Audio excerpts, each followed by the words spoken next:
but there's still a lot of opportunity there, and at some point people are going to realize these are really tough pulls. They're extremely rare and they're super cool.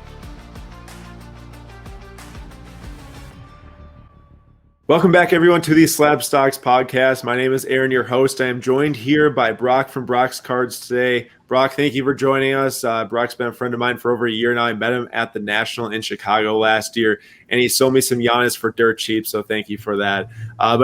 Brock here is an extraordinaire in the card market for rare inserts, superstar NBA basketball cards, flipping them. He has a lot of experience, and he's here to share it. So, Brock, thanks for joining us.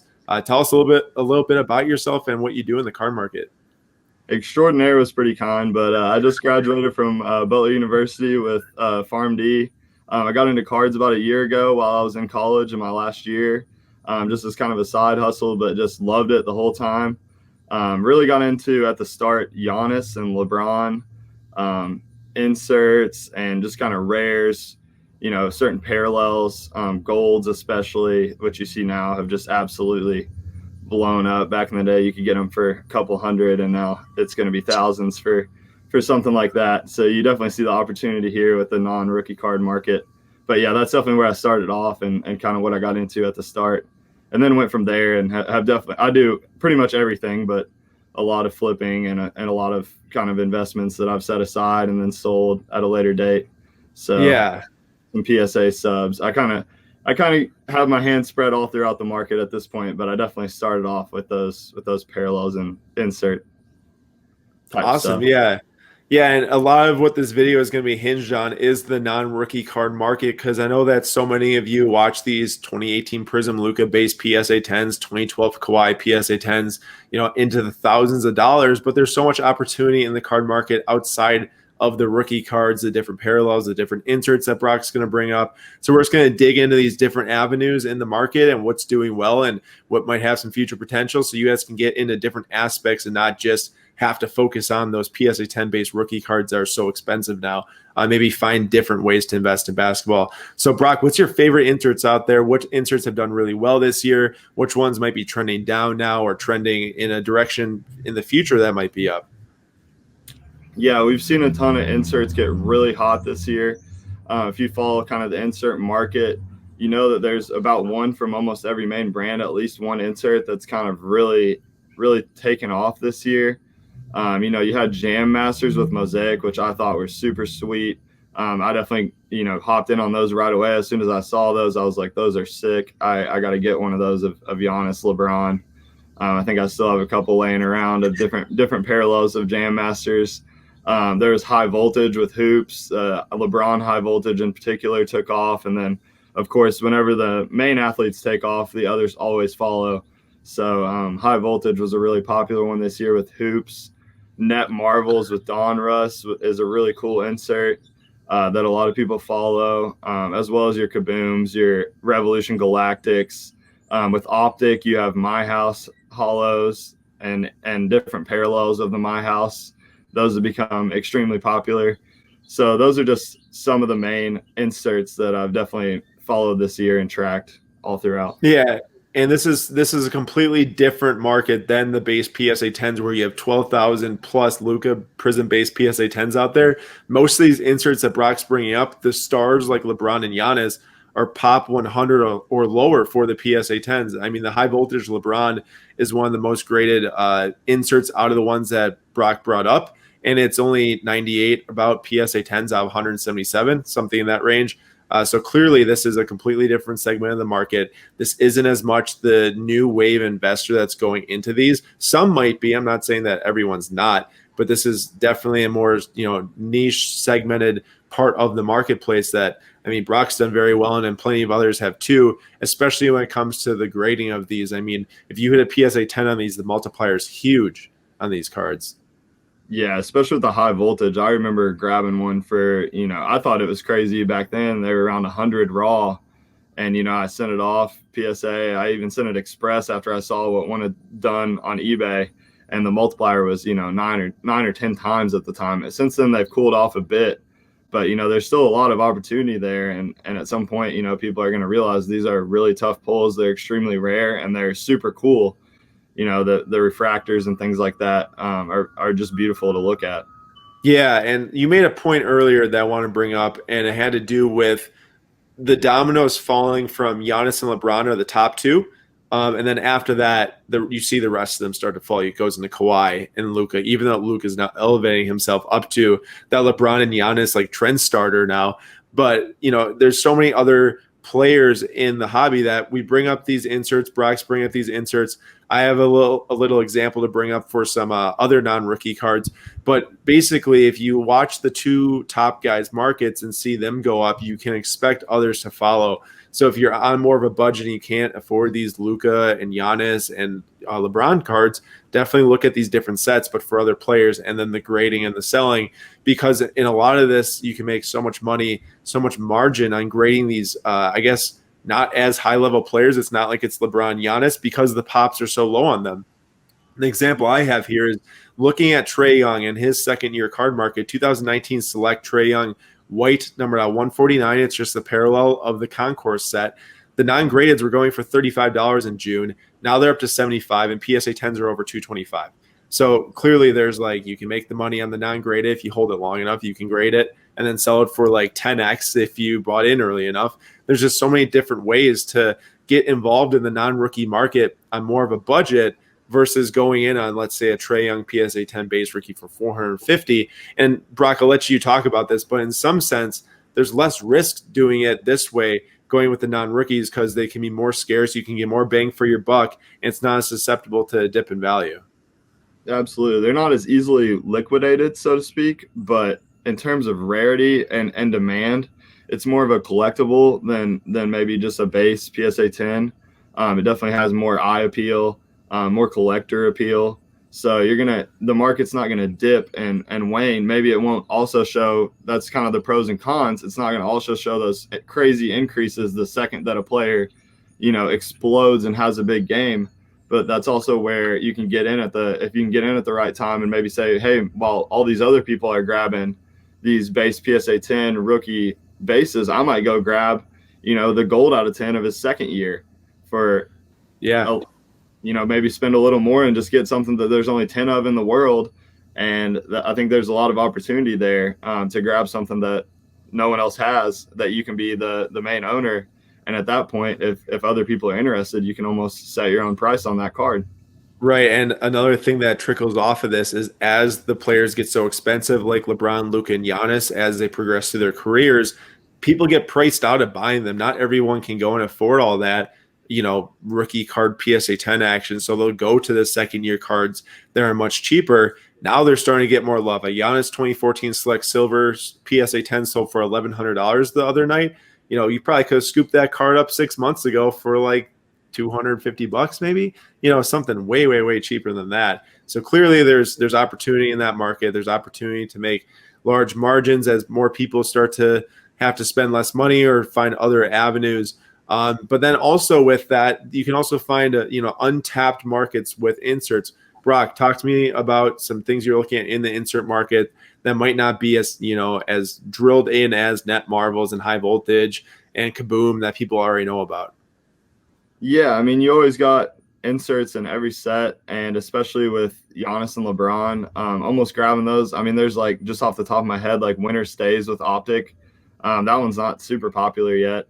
That's one that, full disclosure, I have some at PSA right now, and it's not that popular, but the multipliers are so to speak.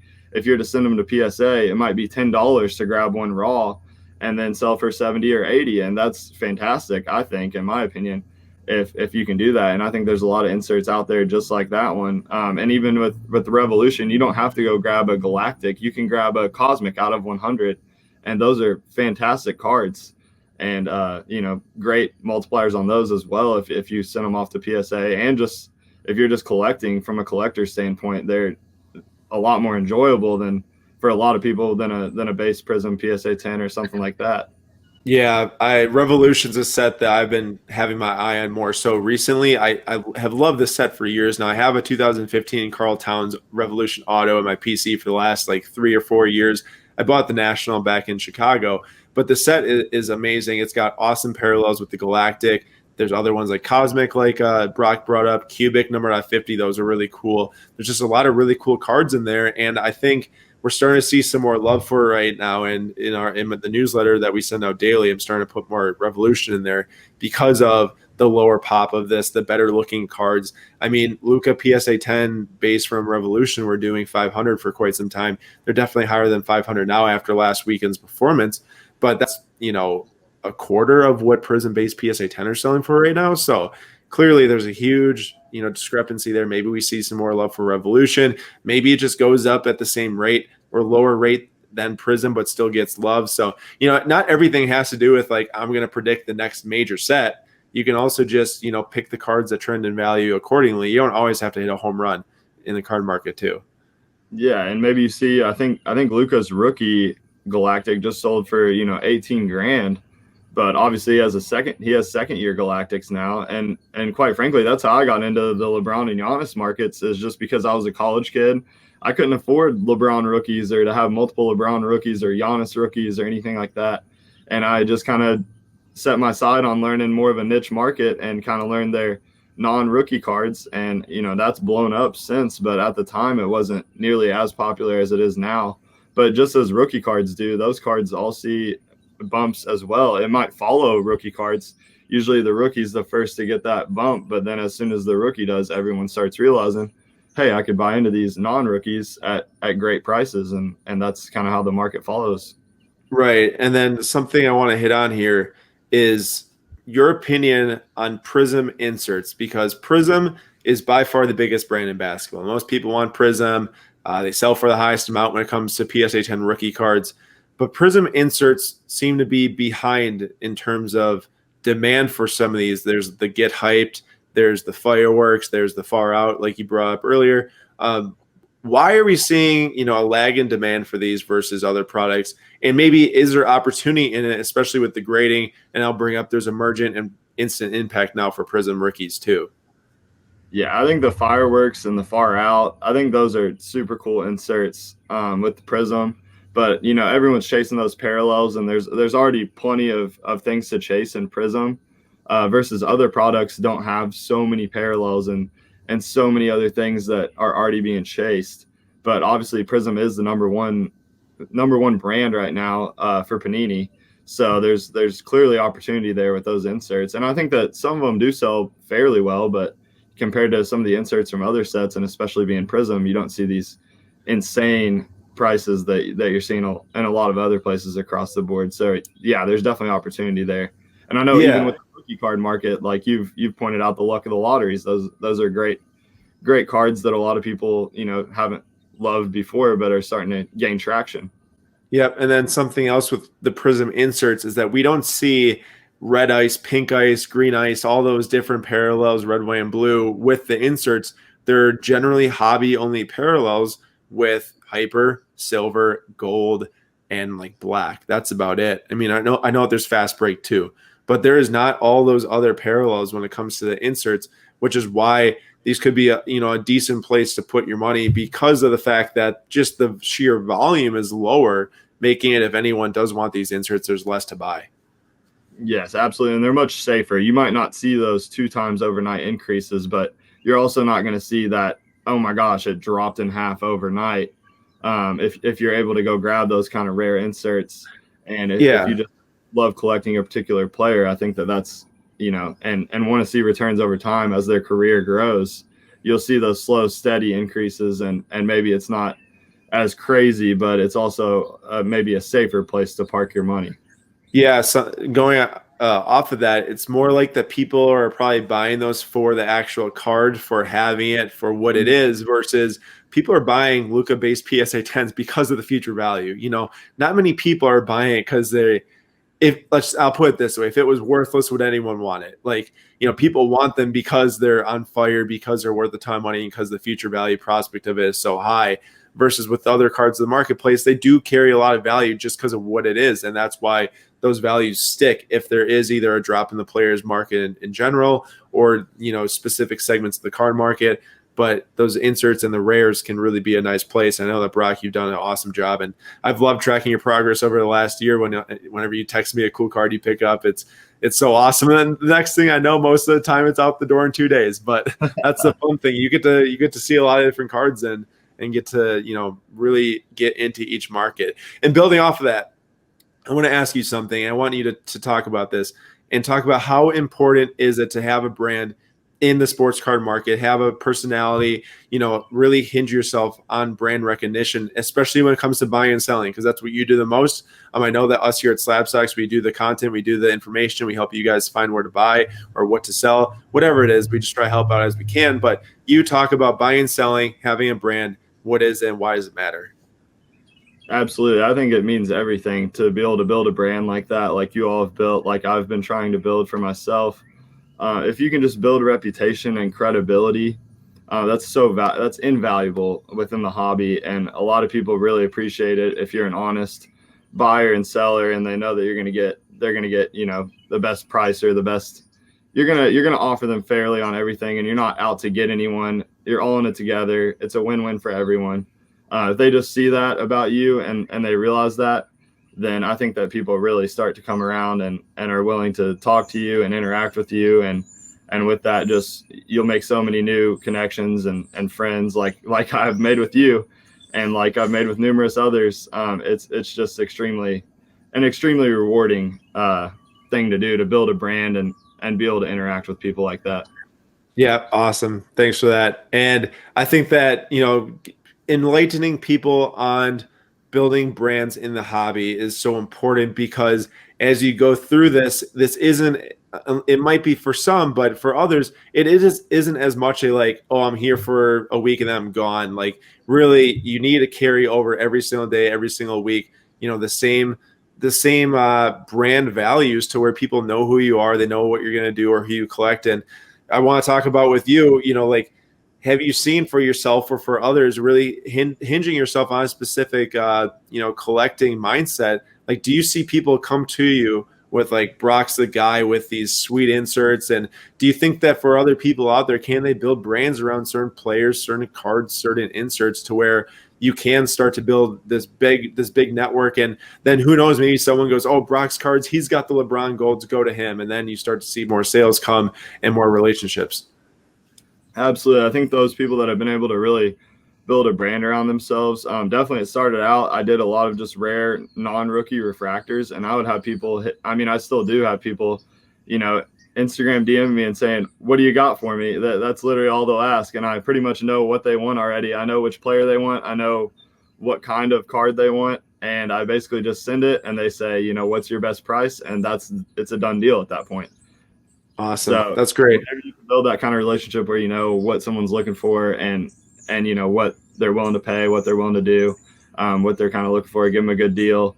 Then those relationships are extremely valuable, and definitely learning that particular market, being able to focus on a niche market. I know some people on Instagram, Twitter that only do galactics per se.